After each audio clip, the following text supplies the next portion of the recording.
Classical Youth Society of Ireland podcast dedicated to discussing classics with the subject experts. My name's Oscar and I'm the founder and chair of CYSI.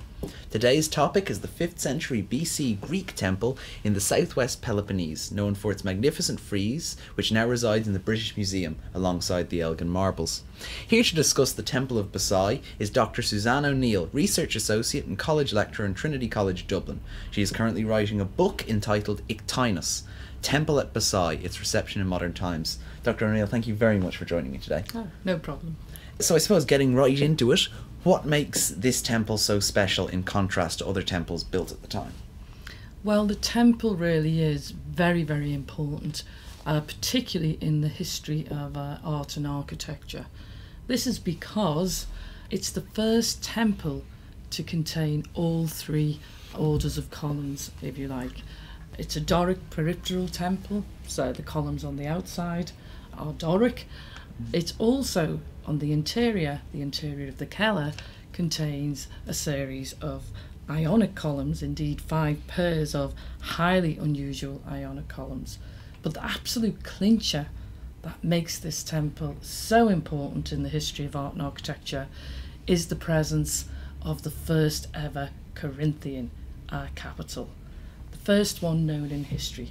So it's the first temple, if you like, to contain all three orders of capitals. Yeah, and why is it that the Corinthian cult develops? Is it just that they want sort of a mix between Ionic and Doric, or do we know it just sort of springs up here? Well, there are many suggestions why. I think what's important here is the person who designed the Temple of Apollo at Bassai, Pausanias, who's writing in the 2nd century AD, tells us specifically, and this is the only ancient historical reference to Bassai, he tells us that Ictinus, the genius who was the main architect of the Parthenon, is the designer of the Temple at Bassai. So we can see, if you like, the work of the hand of a genius there.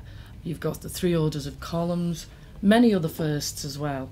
If you remember, and those of you who are interested in the Parthenon know, that at the Parthenon we have the presence of the first ever Ionic frieze swinging round the outside of the body of the temple, you know, the Keller. At Bassai, as well as having the first instance of 3 different types of columns, we also have an Ionic frieze swinging round the interior of the Keller.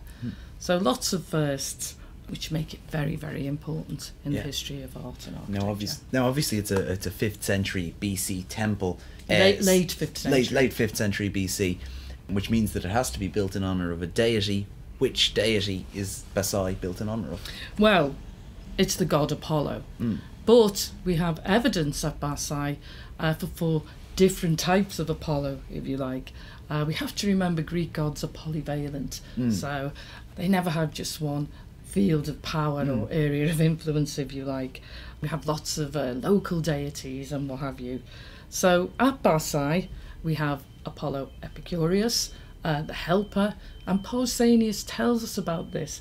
He tells us that the people of ancient Figalia who built the temple worshipped Apollo Epicurus, Apollo the helper, because he helped them during the plague which occurred during the Peloponnesian War. Of course, Thucydides tells us that the plague never actually reached the Peloponnese, so this is disputed. Other people claim that Apollo Epicuroi means Apollo of the mercenaries. Now we know Arcadian mercenaries fought on the side of Athens in the Peloponnesian War. Thucydides tells us this in Book 1. So there's a dispute over that. Also, we have evidence on the site of an Apollo Bassatas, a local Apollo. And most interestingly, we have another Apollo, if you like, worshipped at Bassai, and this is Apollo Hyperborean. And we know in the metopes, there are 6 metopes carved. There's a Doric frieze around the temple. You know, it is a Doric temple, as I said. There's 6 metopes in the north porch and the south porch, and the metopes in the north porch represent, they're sculpted, wonderful, and they show Apollo returning from the Hyperborean lands Apollo was said to go away to the north in the winter and return in spring. And the metopes show this, so it's sort of heralding springtime. So 4 different Apollos, if you like. Wow. Now, obviously we've talked about the sort of the significance of the temple and its orders of architecture. What materials are used to build this particular temple? Well, it's built of local limestone, so it's very much, if you like, hewn out of the rock of the mountains on which it stands. But the sculptures, so the carved frieze and the 12 carved metopes that I was just talking about before, they are marble. The temple also had a marble tiled roof. So this would have made it very visible to worshippers passing through. Equally, something I must mention, going back to the Apollos, especially Apollo Epicuroi, Apollo of the mercenaries, if you like, lots of votives have been found at Bassai out of small miniature armour. So we've got little shields, wonderful little breastplates, corselets, some of which still have the nails in them where they were attached to either a wall or to maybe trees or what have you around the site. Absolutely magnificent and very interesting. So we know Apollo was worshipped as a martial god there. Now, we know that the actual temple itself is built by the architect Ictinus, best known for his work on... this is disputed, but I do believe it is Ictinus. But some scholars do dispute that. But we have the Pausanias reference, and I think also we can see the hand of Eugenius in the design, this unusual design. Now, Ictinus, I suppose it is up for debate, but if Ictinus did build it, he also built the Parthenon. In the Parthenon was the most magnificent 10-metre tall crystal ephantine statue of Athena. Is there any reference or any evidence to suggest that maybe at some point there was a statue of Apollo at the Temple of Bassai? Well, this is very interesting too. Again, very much disputed. There are remains of a acrolithic statue. That's a marble and wooden statue of Apollo, but this is much later. This dates from the Roman period.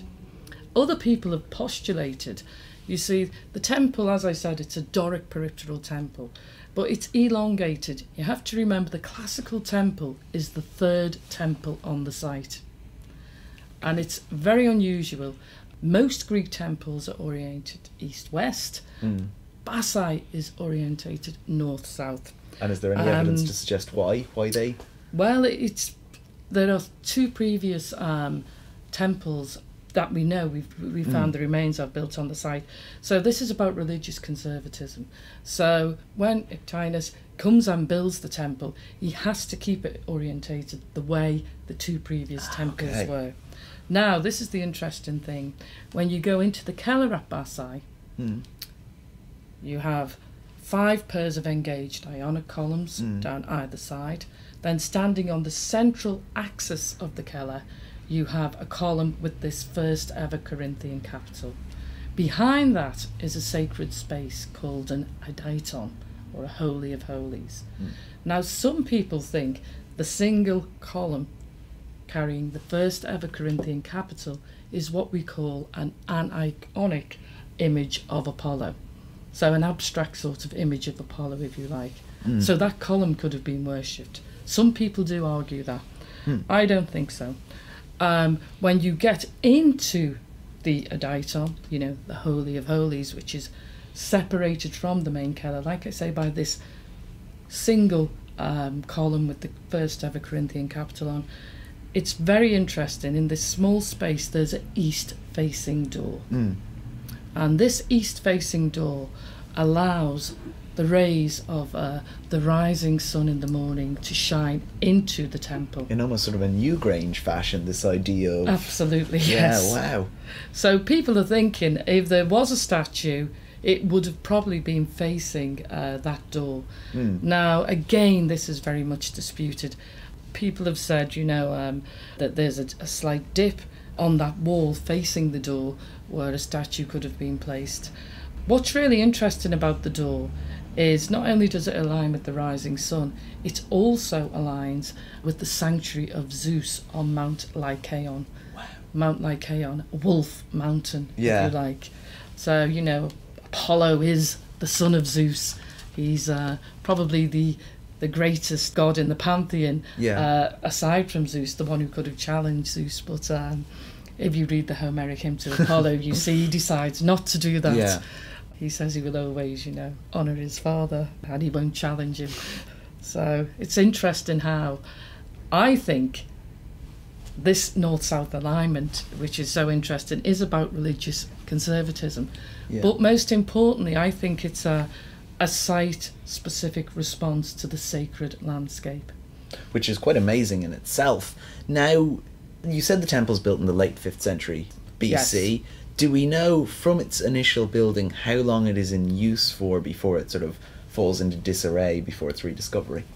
Well, it's very much so. The temple, it's still very much in use in the 2nd century AD when Pausanias visits there. And interestingly, there's 2 other temples. Bassai, is in this remote place now. But what you have to remember is at the height of Bassai's occupation or use, if you like, as a sacred place, there were several other temples very close to it. A temple to Aphrodite, very nearby, further up the peak of Mount Cotillon, and also a temple to Artemis, of course, who's Apollo's sister. And Pausanias in the 2nd century tells us, when he passes by Bassai, that the temple of Aphrodite has no roof on it, but there's a cult statue. So there's a sense that even in the 2nd century AD, the temple to Aphrodite is derelict, but Bassai isn't by this stage. What happens is, in the 5th, 6th, 7th centuries AD, this is when it's lost. Yes. So it's never used for Christian worship or anything like that, like some of the temples? No, and the Parthenon is preserved because it was turned into a Christian and then blown up. Church. Yes, and a mosque after that. But Bassai now, there seems to be a depopulation of the area, if you like, and Bassai then is left in splendid isolation and left to the elements. And it is, by the 18th century, lost to all but the locals in the Peloponnese. When I say that, it's lost to Western knowledge. And this is the great period in the 16th and 17th, 18th centuries, 19th centuries, when the West becomes massively interested in the classical world again, following the Renaissance and what have you. Now, the Enlightenment. Yeah. Now, moving in to talk a little bit about what you are researching at the moment, what happens to the temple when it's rediscovered in the 18th and 19th century? The first people to excavate at the temple are a group of English and Danish and German archaeologists. When I say archaeologists, I use that in the loosest possible term. I prefer to call them educated looters. Of course, the discipline of archaeology wasn't even officially recognised at that point. But it's Charles Robert Cockerel is the most famous. He's an English man who goes on to become a very, very famous English architect. Extremely famous. He designs the Ashmolean Museum in Oxford. He designs the Cambridge University Library. So he's very active, in Oxbridge. He also designs several branches of the Bank of England. He's a very, very famous English architect. And he's a young man, and he goes off, with his band of travellers. And they've heard about Bassai, and in 1811, they discover the site.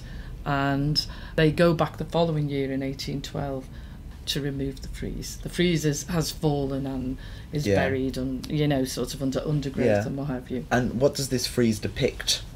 The frieze is wonderful marble frieze. It's in the British Museum now, room 16, and it depicts a battle between Greeks and Centaurs and a battle between Greeks and Amazons. So we've seen this iconography before on the Parthenon and on other temples. And is it quite similar to the Parthenon in style? No, it's much more violent. Much more, okay. It's very, very violent. And this is because we think it's created during the Peloponnesian War. And there is a feeling that the sculpture could be as late as 400, 390 BC. So it's created during or after the Peloponnesian War.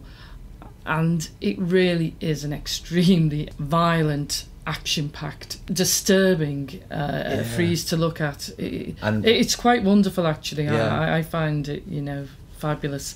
But whereas, you have the ordered parade of the Athenian citizen body, the Panathenaic procession on the Ionic frieze on the Parthenon, this frieze is very, very different to that. It's violent, it's disturbing, scenes of women being raped, there's mothers running away screaming with babies. It really leaves the impression of war art, I feel. Wow. Yeah, and again, if you're watching on the YouTube channel, you'll be seeing images of the frieze as we talk about it. Now, how does it come to end up in England after it's been excavated? I mean, is it just brought straight back, or is there any sort of story there? Well, Cockerel and his cohorts pay the Turkish official who's in charge of the area money for the frieze, and they remove it by a gunboat to the island of Zante. Okay. And now Cockerel is very, very famous, Cockerel and Foster and von Hallestein, because prior to discovering Bassai, they go to Aegina and they excavate there, and there's a wonderful series of sculptures which they excavate and are sold to the Germans and end up in a museum in Munich. And the British are very annoyed at losing this. Yeah. So they endeavour to make sure that they are going to purchase the Bassai frieze and the other marbles from Cockerel and Foster and Hallestein. And there is this whole auction on Zante, and they pay 60,000 Spanish dollars, which amounts to about £15,000 sterling for the frieze. And then it's brought back to England in 1816. Wow. And then upon its arrival in England, how's it received? Is it liked by the people who come to see it, or do we have any idea of... Well, Cockerel thinks it's inferior to the Parthenon frieze. But because of that one reference, remember our one text that mentions Bassai is Pausanias, and he says Iktinos is the architect. So because of that connection with the Parthenon and with the Parthenon marbles, which are lauded as the greatest trophy of empire that the British have at the time, Bassai, if you like, is revered because of this connection. And the way they set it up in the British Museum is you go and see the Bassai frieze first. That's the hors d'oeuvre. Yeah. And then you enter the room to see the absolute... the Elgin marbles. Well, I prefer to call them the Parthenon marbles. But yes, they were known then as the Elgin marbles. But then, I think they should go back to Greece, and I don't mind saying that. Well, I suppose you mentioned that about the Parthenon marbles. In terms of the actual frieze in Bassai, do you think, or is there as much controversy, if any, regarding the return of the frieze to Greece like there is with the Parthenon marbles, or is it just... It's not quite as... It's very much the forgotten sister, if you like. But the Greeks are very aware of all the antiquities that the British Museum holds. And I think what's very interesting about the Bassai frieze is Charles Robert Cockerel, as I say, goes on to become a very, very important and famous English architect. He uses plaster casts of the Bassai frieze in so many of his buildings. If you go to the Ashmolean Museum... Have you been to the Ashmolean Museum? I have, actually. When myself and a group of other members of the society were there last summer. So, did you see on the grand staircase the plaster cast of the Bassai frieze? So you have Cockerel there advertising. So he was very fond of the fact that he'd brought it back and did like it quite a lot. Well, he's advertising his archaeological discoveries, if you like, and he includes it in another building, the Travellers Club in London. There's a plaster cast there. And this has led to a very, very recent reception of the Bassai frieze. We find at Gonville Guise College in Cambridge, the whole interior of the Temple of Apollo at Bassai has been recreated by the architect John Simpson. And it's because of this connection to Charles Robert Cockerel. Wow. And then I suppose we're sort of moving through the timeline, and we've seemed to have long left Greece. Why is it that of all the archaeological sites in Greece, it's the first to be declared a UNESCO World Heritage Site in the 1980s? I think it's because of the romance and beauty of the site. Like I say, it was forgotten for millennia. It was forgotten for, hundreds and hundreds of years. Known to the locals, they never forgot it. Yeah. But certainly, lost to the West. I quite like the image of sort of a farmer just being the only one to see it for a few hundred years. They were very, have always been very proud of the temple, and still very are. Very, very proud of their temple. And, when Cockerel in 1811 and his cohorts went there, like I said, only 4 columns had fallen. So it's very well preserved because it's so far away from large urban centres. So the stone was never robbed, used to rebuild houses or what have you. It's very much up there now, But, like I said before, at the time when it was in use, there were several other temples around it, and it would not have been in such splendid isolation as it is now. So I think it's the romance and beauty of the site, which of course has been completely ruined by the erection of a huge tent over the temple now. So obviously that's to protect it from the mountain weather. So well, this is it. Once it was declared a UNESCO heritage site, something had to be done. But the result is now that the temple is divorced from its surrounding sacred landscape. It's made of local limestone. It's made of marble. The sculptures are marble from the Peloponnese. It's hewn out of the rock on which it stands, and now all that is lost. If you like, a museum has been placed with placing the tent on the temple is almost like putting the temple in its own sort of museum, if you like. Wow. So I think they're going to have to seriously think about this, because the temple now, it's the colour of it's changed because it's inside a tent. Yeah. So when you see the colour of the stone now, it's very different to what Cockerel and everyone would have seen. They've seen this grey limestone with sort of pink veins, and when you look at it now, it's sort of like a sandy colour. It's not quite as nice. Yeah, because of the environment within the tent. But the tent itself will soon be in need of repair. It's looking pretty grotty now. Maybe they can declare the tent a UNESCO World Heritage Site as well. Possibly. So I don't know, there's not going to be much money around to repair the tent, so they're going to really have to think about it. I have spoken to people. There was a committee for the preservation of the temple, very interested in the temple and publishing, different things about it.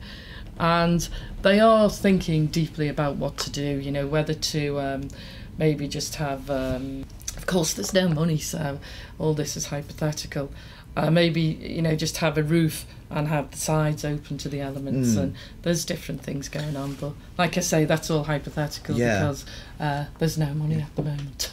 Well, unfortunately, many places have been left derelict. But I suppose despite its high altitude on the side of a mountain, does it still draw crowds of tourists? Not as many as it used to. The Greeks did build a road up to it in the 1960s. You would have to know about the temple and go out of your way to get there. It wouldn't be as popular as some of the more accessible sites, but there are still people out there who want to see this temple. And I believe, I do believe, if they removed the tent, more people would visit. I do believe that. Which is probably something that should definitely be brought up, I'd imagine. But if there were only 3 things I could take away from this podcast about the Temple of Bassai and its frieze, what would they be? Oh, the frieze. Well, it's a very, very moving frieze when you see it. It's very different to the Parthenon frieze. The way they have it set up in the British Museum is interesting, because they have a room that you go upstairs to, and it's the exact dimensions of the cellar. So you can walk around and look at the frieze at eye level the way you could in the cellar. Of course, it would have been much higher in the cellar of the actual temple. But really, I think that question, there's more important things I would take from the Temple of Apollo at Bassai. I think the presence of the first Corinthian capital is so important. I think the wonderful, idiosyncratic, granted, Ionic columns that are set on spur walls. What strikes me as very interesting about the temple is this use of the three orders. And I think when you go into that temple, you really see the hand of a genius. I do believe Tinus is the architect of the Temple of Apollo at Bassai, though others would disagree with me. Well, that brings us nicely to the end of the podcast. Dr. O'Neill, thank you so much for joining with me and giving me a fantastic introduction to the Temple of Bassai. I really appreciate it. If you enjoyed today's podcast and want to find out more or get involved with Classical Youth Society of Ireland, you can contact us via our social media pages on facebook.com/Classical Youth Society Ireland, Twitter @CYSI_, or for any direct inquiries you can email us cysiofficial@gmail.com. Today's podcast was produced by myself and edited by Michael Fuller. Thank you very much for listening, and I'll see you all next time.